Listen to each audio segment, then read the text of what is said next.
Eliona në kthetrat e limit, si muzika dhe kërcimi ndezën shtëpinë e Big Brother Kosova. Në shtëpinë e Big Brother Kosova, çdo moment i vogël mund të shndërrohet në një episod dramatik që ndes debat, emocion dhe analizë strategjike.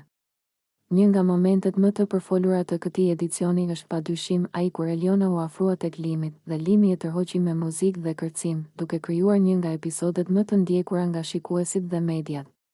Ky episod nuk ishte thjesht një lojë e përditshme ose një moment argëtimi. Ai përmbante dinamika komplekse midis simpatisë së Elionës, eksperiencës së limit dhe tensioneve që gjithmonë shfaqen kur ndjenja dhe strategjia ndërthuren brenda shtëpisë. Fillimi i momentit, muzika që ndezi pasionin, gjithçka filloi kur muzika u ndez në dhomën e përbashkët. Eliona, një nga banorët më simpatike dhe e re, filloi të kërcente në ritmin e muzikës. Çdo lëvizje e saj ishte e shoqëruar me buzëqeshje dhe energji, duke tërhequr menjëherë vëmendjen e limit me përvojën e tij që shpesh krahasohet me një Don Juan të shtëpisë, nuk mundi të mos e shfrytëzonte momentin. Ai u afrua dhe nisi të komunikojë me Elionën përmes kërcimit, duke përdorur aftësinë e tij për të tërhequr dhe mbajtur vëmendjen e saj. Ky afrim, i ndjekur me kujdes nga kamera dhe shikuesit, nxori në pa marrëdhënien e veçantë që po zhvillohej midis tyre. Reagimi i Elionës, Eliona, ndonse e re dhe relativisht e papërvojë në lojë, nuk e fsheu kënaqësinë e saj. Simpatia dhe energjia e saj e natyrshme u kombinuan me kuriozitetin për limitin, duke e bërë momentin të duket më shumë se një kërcim i thjeshtë. Ajo shfaqej e lumtur, e çliruar dhe shpesh duke qeshur, ndërsa limit e udhëhiqte kërcimin me siguri dhe stil. Ky moment nxori në pa forcën e karizmës së limit, por edhe aftësinë e Elionës për të tërhequr vëmendjen dhe për të krijuar një lidhje emocionale të menjëhershme me një nga banorët më strategjik të shtëpisë. Ndikimi tek banorët e tjerë, si zakonisht, një moment i tillë nuk kaloi pa u vënë re nga banorët e tjerë. Disa u ndjen të tensionuar duke parë afërsinë e Elionës dhe limit dhe duke menduar për pasojat e mundshme në aleanca dhe lojë strategjike.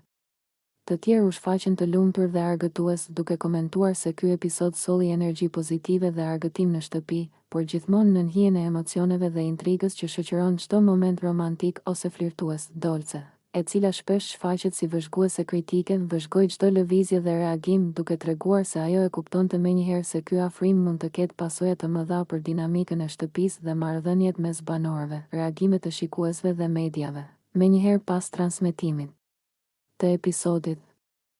Rrjetet sociale dhe portalet e lajmeve shpërthyen me komente dhe analiza. Shikuesit u ndan në dy kampe, mbështetësit e Elionës, të cilët e përshkruan si simpatike, energjike dhe me aftësi për të menaxhuar situatat emocionale dhe strategjike, analistët e limit, të cilët theksuan se eksperjenca e limit si një Don Juan po e bënte atë të jetë kontrollues dhe i aftë për të krijuar lidhje emocionale të shpejta dhe efektive. Portalet e lajmeve e përshkruan këtë episod si një nga momentet më të ndjekura dhe më të komentuar të këtij edicioni, duke analizuar çdo detaj të kërcimit, reagimet emocionale dhe strategjitë e mundshme që lindin nga ky afrim. Analiza e dinamikës emocionale. Ky episod është një shembull i qartë i asaj që e bën Big Brother Kosova kaq të ndjekur, kur emocionet, simpati dhe strategjia ndërthuren në mënyrë të paparashikueshme. Eliona, me energjinë dhe simpatinë e saj, ka krijuar një lidhje të menjëhershme me limit, por ky afrim ka edhe dimension strategjik. Ai mund të përdoret për të fituar pozicion në lojë, për të marrë mbështetje të publikut dhe për të krijuar tension tek banorët e tjerë. Limit, me eksperiencën e tij, e përdori këtë moment për të tërhequr vëmendjen e publikut dhe për të ndikuar dinamikat brenda shtëpisë, duke treguar se ai është një nga banorët më strategjik dhe të mençur të këtij edicioni. Përfundimi, një episod që nuk do të harrohet. Momentet si ky, ku muzika, kërcimi, simpati dhe strategjia ndërthuren, janë arsyeja pse Big Brother Kosova vazhdon të jetë kaq i ndjekur dhe i komentuar. Episodi i Elionës dhe limit tregoi se një moment i thjeshtë mund të kthehet në një ngjarje dramatike, duke ndikuar në marrëdhëniet mes banorëve, perceptimin e publikut dhe rrjedhën e lojës. Shikuesit tashmë janë të etur të shohin si do të zhvillohet marrëdhënia mes Elionës dhe limit, dhe cilat aleanca ose rivalitete do të lindin pas këtij episodi. Një gjë është e sigurt, emocionet dhe intrigat e këtij momenti do të mbeten gjatë në mendjet e shikuesve dhe brenda shtëpisë.